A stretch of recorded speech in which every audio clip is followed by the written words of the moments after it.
ওস্তাদ হ্যাঁ আমের লাগে 7 বছর ধরে খয়াত করি আম্মে কইলেন যে এই 7 বছর পর এটা আমার প্রাইভেট কার কিনে দিবেন। হ্যাঁ বড় প্রাইভেট কার কিনে দেবন পরে দেখ আগে এইগুলো বকেয়া বিল কয়টা আছে। ওস্তাদ এই লাড়ি একটু দন দিই বকেয়া বিল দেখ কিলাই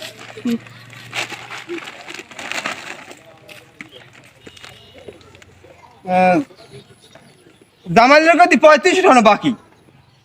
কি জামাইলের এখন 3500 টাকা বাকি তাড়াতাড়ি লই বেরি। বাড়িয়েছে ওস্তাদের বকেয়া বিল নিতে আইছে। তাহলে বড় দরজা খুললে বাসিয়ে ছিড়ে দিদি রাতে বাসিয়ে ছিড়ে দিদি। আর ওস্তাদ আমি লাড়ি ধরে মোট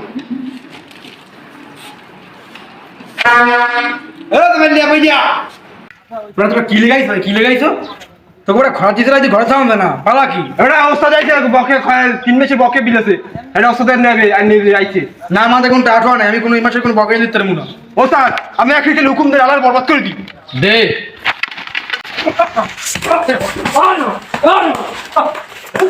বকে বিল